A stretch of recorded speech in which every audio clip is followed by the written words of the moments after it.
Magandang araw po. Dito naman po tayo sa aking vlog. Isang masayang araw po at isang energetic na araw. Isang blessing na araw din po para sa akin. Kasi may dumating isang blessing ngayong araw. So, kailangan ko magiging energy.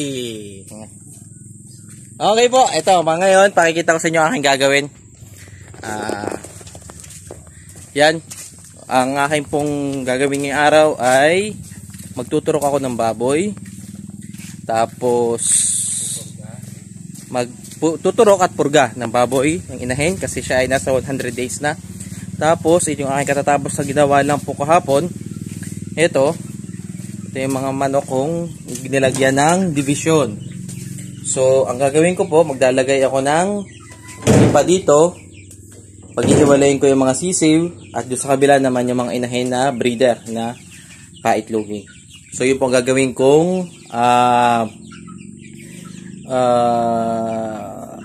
pagbebenta ko po yung mga itlog na at o kaya naman i-incubate at ibebenta ko yung sisiw. Yan po, yan ang aking gagawin. Okay. Ngayong araw, medyo magulo pa aming farm. Tapos ito, nawala na po yung manok ko dito dati. Inilagay ko doon sa kabilang range kasi kinakain po ang mga halaman. Yan. Ito.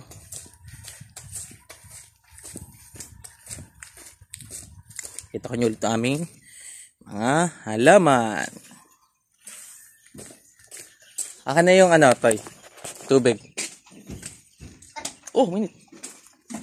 Oh, ay, patulong ako.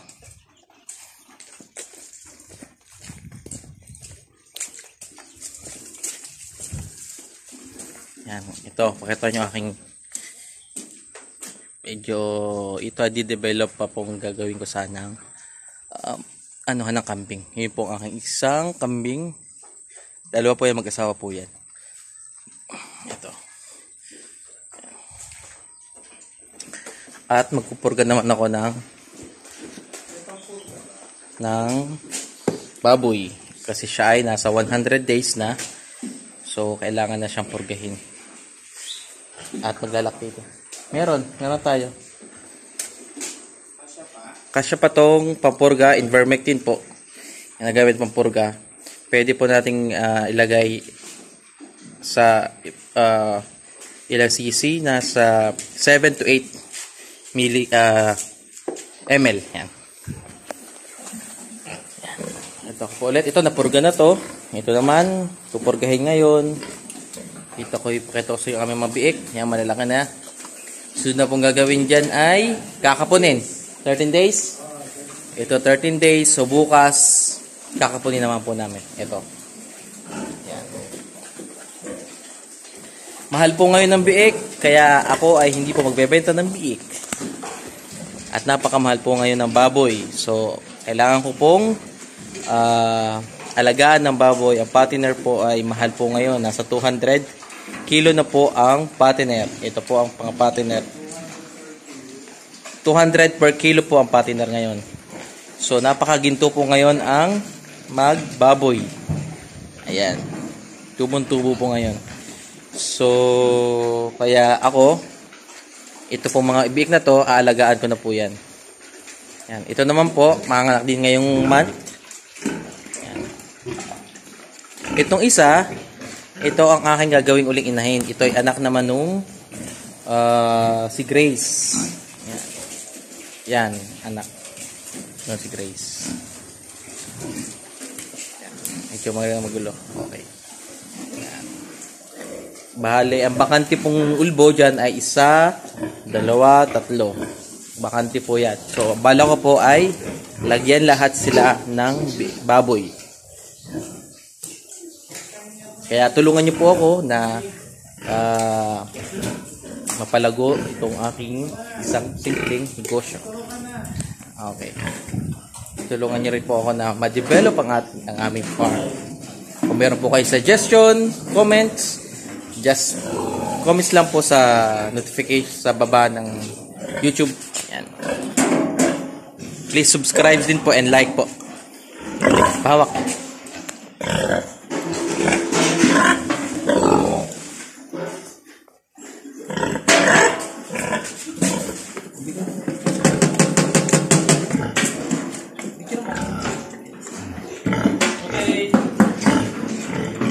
Lagay pag ng tubig.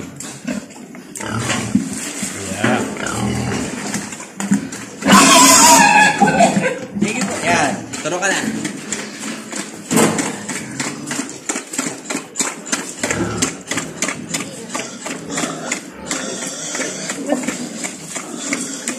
Mas maganda po sa isang inahin ang nakakainom ng maraming tubig. Ito po dati ay ang aming pinagawang labangan. Dati po kasi maliit. So ang gawa po ng mga inahin, tinatapon nila yung pagkain. So nasasayang. So pag ganito po ang labangan niya, pwede nyo po lagyan ng maraming tubig.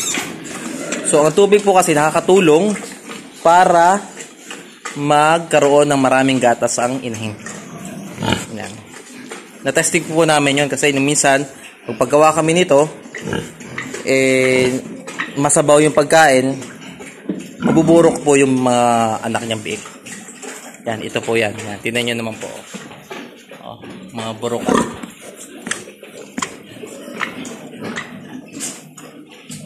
Yan.